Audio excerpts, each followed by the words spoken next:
So what the hell does any of this have to do with schools?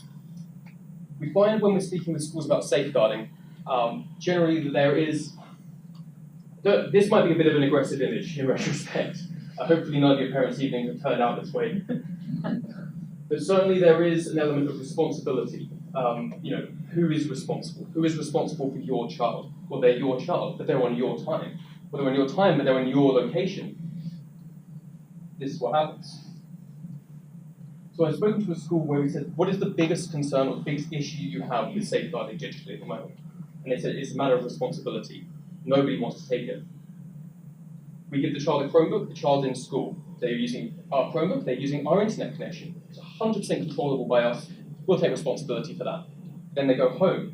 Things have changed. They're in a different location, they're under different supervision. They're on a different network. The Chromebook's the same. The parents would say, they're using your Chromebook, you're still responsible.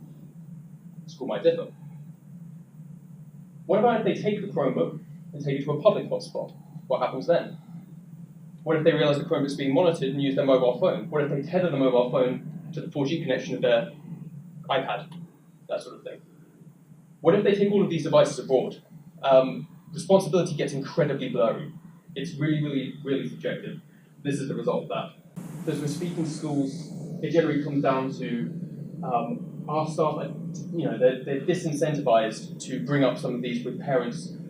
I can't tell you used earlier, it wasn't problem parents, hard to reach parents. That's a much better way of putting it. How would you reach the hard to reach parents when too often they're going to be in denial?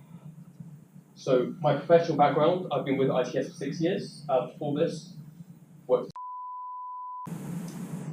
The little demon that your child would go online, they'd speak to strangers, they'd make friends, learn swear words, all that great stuff, accelerating their social evolution forwards in the worst way possible. And more often than not, we would get calls from angry parents, or sometimes calls from kids pretending to be their parents, saying, my child's been speaking to this person online, they've been saying this, this, and this, they're bullying them, they're asking for information, they're threatening them, what are you going to do about it?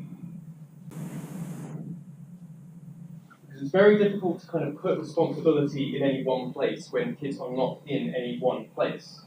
They'll be at home, they'll go to school, they'll be on their 4G connection for a large part of the day, they might use a public hotspot like McDonald's or Starbucks, or even something like the library, best of intentions, anywhere where they can get free Wi-Fi and hook their iPad up to it. So when does it stop becoming your responsibility? As David also mentioned earlier, I know he's gone now, but as he mentioned, it's not just static. We've got dozens of platforms, we've got multiple devices per people, and this whole model has completely flipped again. It used to be the case that you'd go into school, there'd be a fixed desktop shared by many, many students, they'd sit down at it, go online, and it's all trackable, it was all easy. But now we've got multiple devices per child, it's the opposite, and they're roaming, they're mobile, they're going everywhere. Very, very difficult to manage. This tends to be the solution that most schools will go for. You've probably seen it in a dusty cupboard or in the server room or in your IT manager's office. It's a web filter, nothing comes in and out without seeing it, and it will just kind of feed through the connection. If you go back, this model doesn't really work with this kind of compliance. There's no mobility, there's no portability. It's not going to know who these devices are. It's not going to know who the child is. But more importantly, once that child leaves the school, this is just a box. It's useless.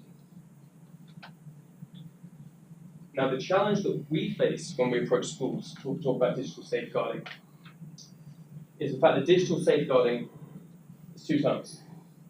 And I clearly did a great job quality checking this slide. So we'll get a call from a school, or we'll call them, and they'll say, we're going through a big digital safeguarding initiative right now. We want you to come in, we want you to talk to people, we want you to give us the magic bullet, give us the good stuff. And we will say, great, digital safeguarding, let's meet the staff. And as soon as the words software, hardware, networking, infrastructure, I can feel you going to sleep as I'm saying it myself. They'll say, great, it's IT, you should speak to our IT manager. And we will. And he'll say, yeah, IT, great. But he won't care that much about safeguarding. It's not his remit. Your designated safeguarding lead, that's their world. They speak two different languages. And this is kind of the major problem we have. With the Digital Safeguarding Initiative, we're speaking in two completely different tongues to two completely different sets of people with different priorities, different interests.